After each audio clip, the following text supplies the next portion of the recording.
I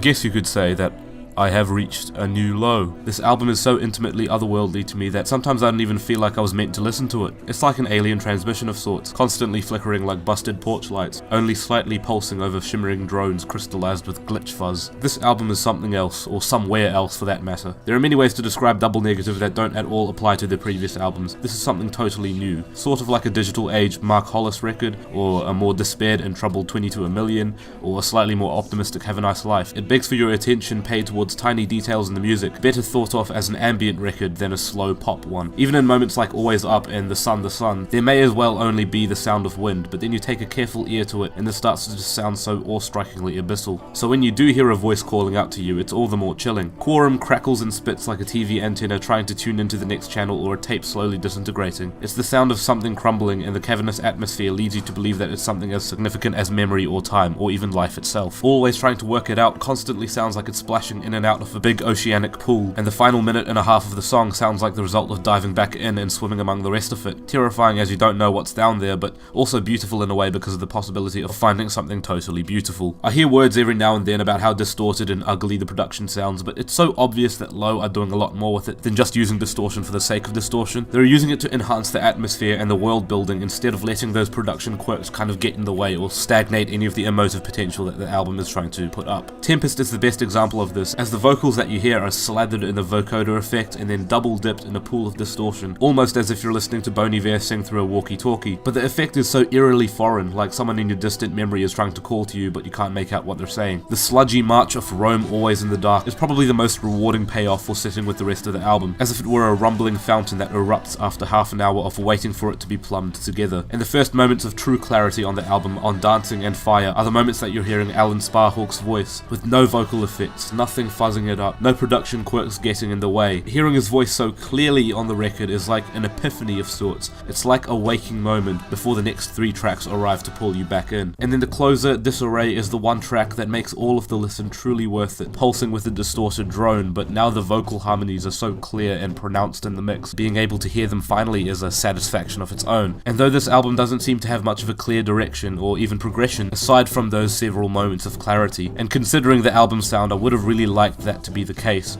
But I suppose with how surprisingly evocative this album's hushed and slow burning haze is, you could really conjure a story of your own to go with it anyways. Story or not, my score is an extraterrestrial 7 out of 10 that just starts scraping the 8 out of 10 threshold.